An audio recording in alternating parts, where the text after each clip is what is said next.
Toy Story 4 Movie Storybook. Many years ago, one of Andy's toys was left out in the rain. Bo Peep and Woody worked together to save the toy. But when Woody tried to get back into the house, he was shocked to see Andy's mom putting Bo in a box. Andy's little sister Molly didn't want Bo anymore.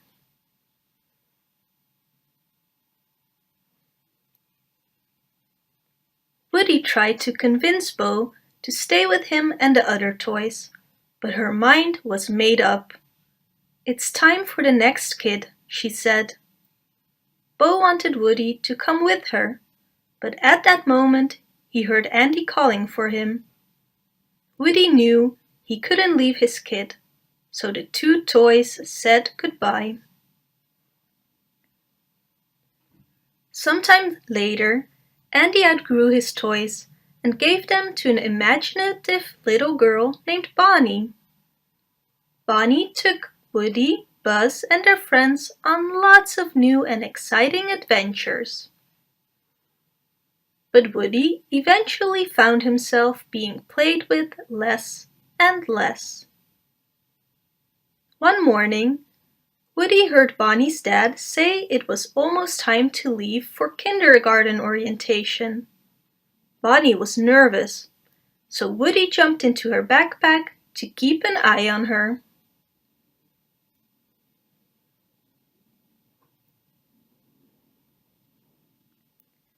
The teacher asked the class to work on a craft project. While Bonnie was working, some of the art supplies at her table spilled into a trash can. Woody watched as Bonnie's eyes filled with tears. He climbed out of her backpack and removed the art supplies from the garbage. Woody slipped them and some other items onto the table and then jumped back into the bag. Bonnie happily picked up a spork and glued a pair of eyes on it. Then she added arms, legs, and a few more touches. She was proud of her work.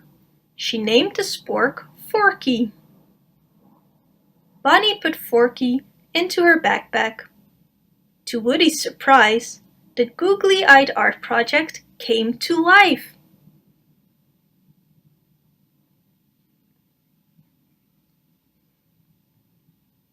Back at home, Woody introduced a nervous Forky to Bonnie's other toys. Woody's friends weren't sure about Forky. They had never seen a toy like him. Woody said Forky was very important to Bonnie right now, so they all had to protect him. However, Forky had a habit of jumping into the trash. Woody would have to keep a close eye on him.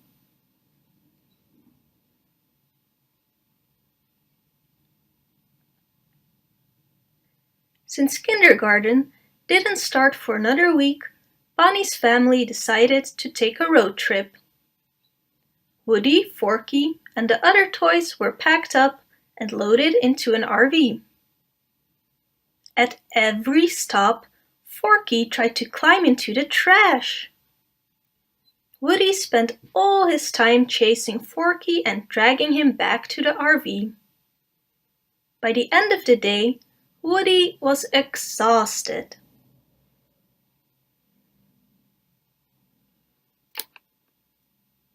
But Forky wasn't done. The second Bonnie was asleep, the spork slipped away. "I am not a toy, I'm a spork," he said as he made his escape. "Freedom!" And then he jumped out the RV window. Woody was shocked. He knew he had to go after him. "I'll see you at the RV park," he told the other toys. Then Woody jumped and took off down the dimly lit highway.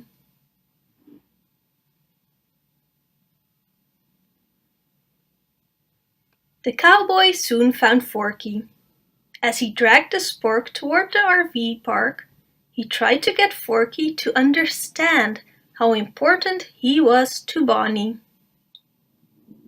"Like it or not, you are a toy," said Woody. "You have to be there for Bonnie." He explained that Bonnie loved Forky the same way Forky loved trash. "I get it now," said Forky. "I'm Bonnie's trash." Suddenly, the spork started running. "Woody, we got to get going," he said. "She needs me."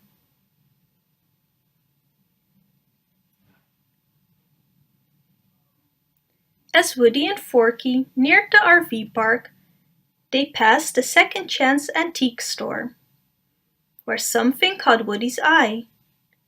It was the lamp that had once belonged to his old friend Bo Peep. He hadn't seen Bo in years. Forky wanted to keep moving, but Woody needed to see if Bo was in the shop. He picked up the spork and climbed through the mail slot.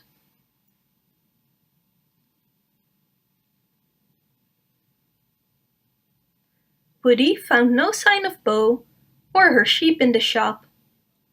But when Woody and Forky were leaving, they met a doll named Gabby Gabby and her friend Benson, a ventriloquist dummy. Woody explained that he was looking for Bo Peep. Gabby Gabby listened politely, but she couldn't take her eyes off his pull string.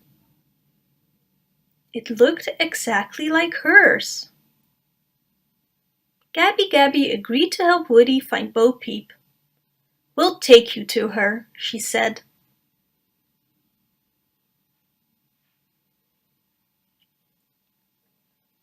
As they went through the store, Gabby Gabby told Woody that her record was fine, but the voice box for her pull string had always been broken. She wondered aloud if Woody's voice box would fit her. Woody was nervous. We gotta go," he whispered to Forky. "You can't leave," said Gabby Gabby. "You have what I need." Woody and Forky were quickly surrounded by more of the doll's friends. Woody dashed into an aisle just as Forky was grabbed. The quick-thinking cowboy saw a little girl coming. He pulled the string on his voice box and dropped to the floor. The store owner's granddaughter, Harmony, picked up Woody. She smiled and whisked him off to the playground. Woody had no choice but to leave Forky behind.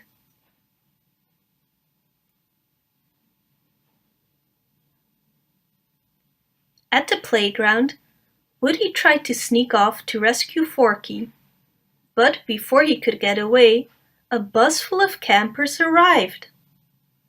The kids grabbed the toys and ran around the playground. Woody froze just before a girl saw him and snatched him up. She introduced Woody to her other toy. Amazingly, it was Bo Peep.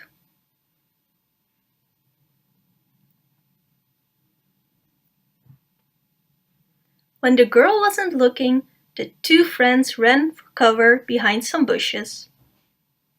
Woody was sorry to hear that Bo didn't have a kid anymore.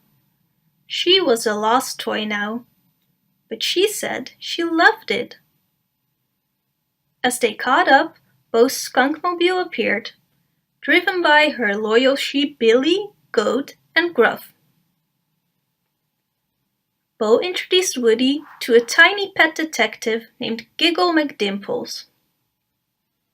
Woody asked Bo and Giggle to help him save Forky. Bonnie needed him. But Bo and Giggle never wanted to go back to the antique store. It had taken them years to escape that place.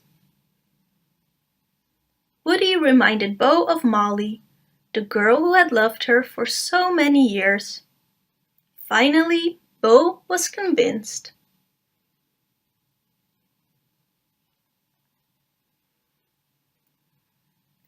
In the antique shop, Gabby had taken Forky to her cabinet and asked him to tell her everything about his friend Woody. When Harmony returned from the park, Gabby watched the little girl pull out her tea set. The doll mimicked every move Harmony made. In Gabby's mind, Harmony was the perfect little girl. All the doll wanted was to belong to Harmony, and only one thing stood in her way. "When my voice box is fixed, I will finally get my chance," said Gabby.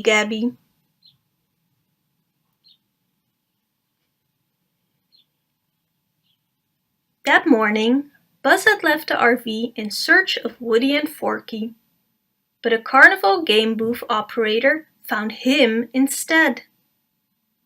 Buzz was immediately strapped to the prize wall of the Star Adventurer booth beside two plush toys, Ducky and Bunny. They were not happy that Buzz had taken their top prize spot. Ducky kicked at Buzz, but the Space Ranger closed his helmet on Ducky's foot. As the toys struggled, they all fell from the prize wall. "Put us back up there," demanded Bunny. But Buzz was already on the move.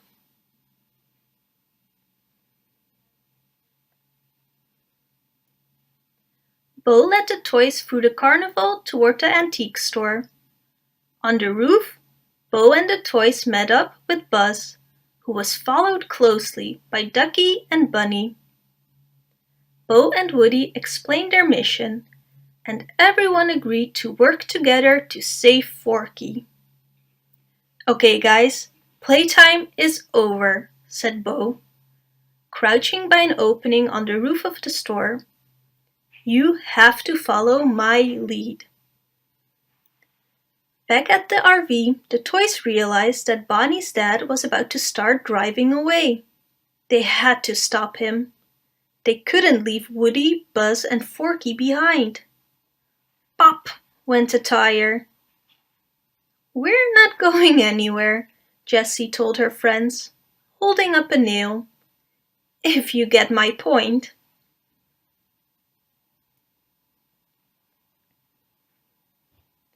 Inside the store, Bo, Buzz, and Woody saw that they had to cross an open aisle to save Forky. They also had to watch out for Dragon, the vicious cat who lived in the shop. Suddenly, Bonnie and her mom came in. Woody acted quickly. He started to run into the aisle, but Bo pulled him back. Benson had spotted Woody and started closing in. Thankfully, Bo's sheep took a bite out of Benson, which sent him running with the sheep. Now Gabby had the sheep and Forky.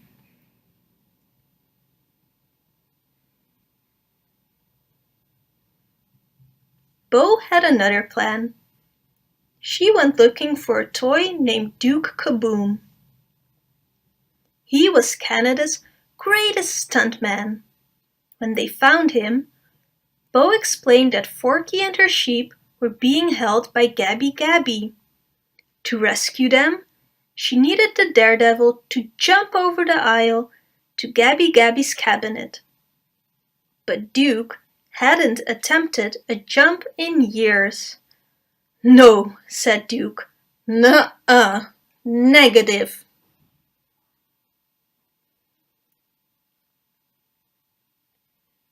As Woody explained how important Forky was to his kid, Duke got choked up. Years before, Duke had had a kid named Rejon.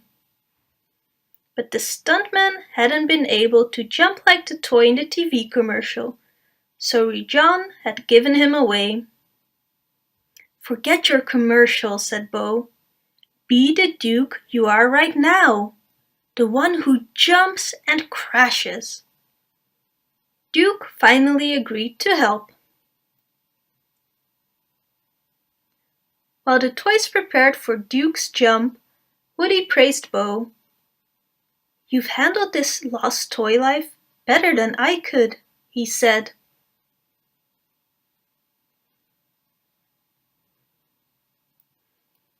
Finally, the mission was underway. Woody climbed onto the motorcycle behind Duke. The stuntman sped off, but then he thought of Rajan and lost control. Woody jumped off the bike and grabbed the cabinet just as Duke crashed to the floor. Woody soon found Forky and ran, but Gabby's friends grabbed his pull string. In the mayhem, Woody lost Forky, fell off the cabinet, and landed on top of Dragon. The rest of the toys, except for Forky, grabbed the string attached to Woody. Duke roared past Dragon and his motorcycle. The cat chased the daredevil through the store, dragging the rest of the toys outside.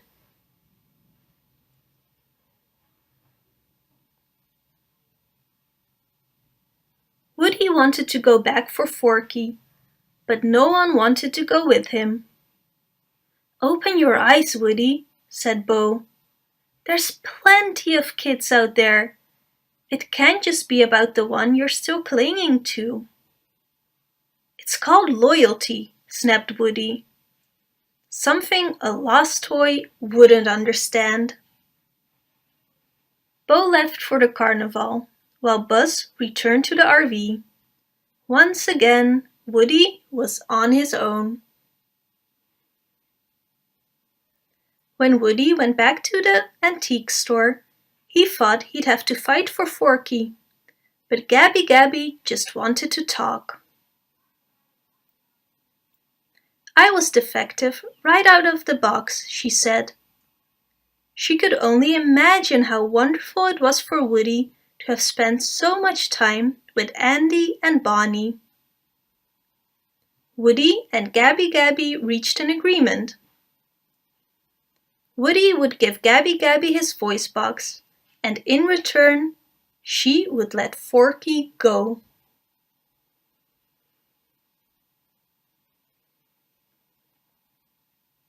Moments later, it was finally Gabby's chance. Harmony found Gabby and pulled her string. "Let's be friends," the doll said with her new voice box. Harmony stared at Gabby, then tossed her into an old crate. "Too creepy," she said. Woody was shocked. Just then, Bonnie returned to the store to get the backpack she had left there. Woody told Forky to go with Bonnie and to tell the other toys to get the RV to the carnival, where he would meet them. Then the cowboy went back to help Gabby. Woody told Gabby that Harmony wasn't her only chance at a good life. He would take her to his kid, Bonnie. "A friend once told me there are plenty of kids out there," he said, "and one of them is named Bonnie. She's waiting for you right now. She just doesn't know it yet." Just then, Bo appeared. She had returned to the store to help Woody.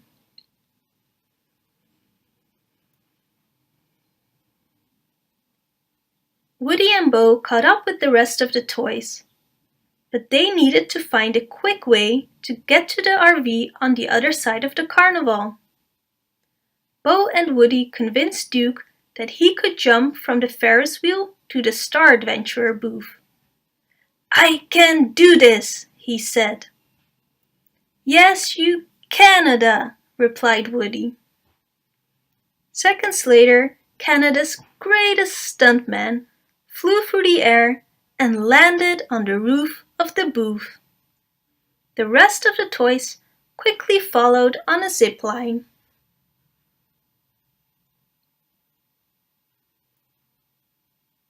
The toys raced to the carousel, But as they got close, Gabby noticed a lost little girl. Woody could see how much Gabby wanted to help her. "I think I can be there for her," said Gabby.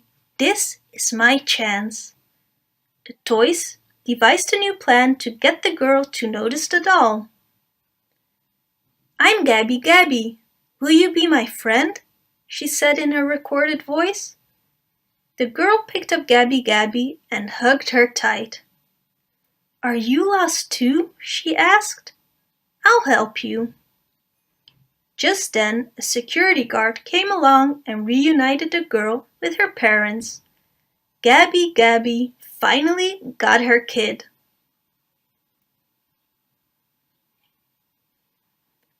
Woody and Bo met up with Bonnie's toys at the RV. The toys were happy to see them, and Woody was even happier to see Forky with Bonnie again. He had done the job he'd set out to do.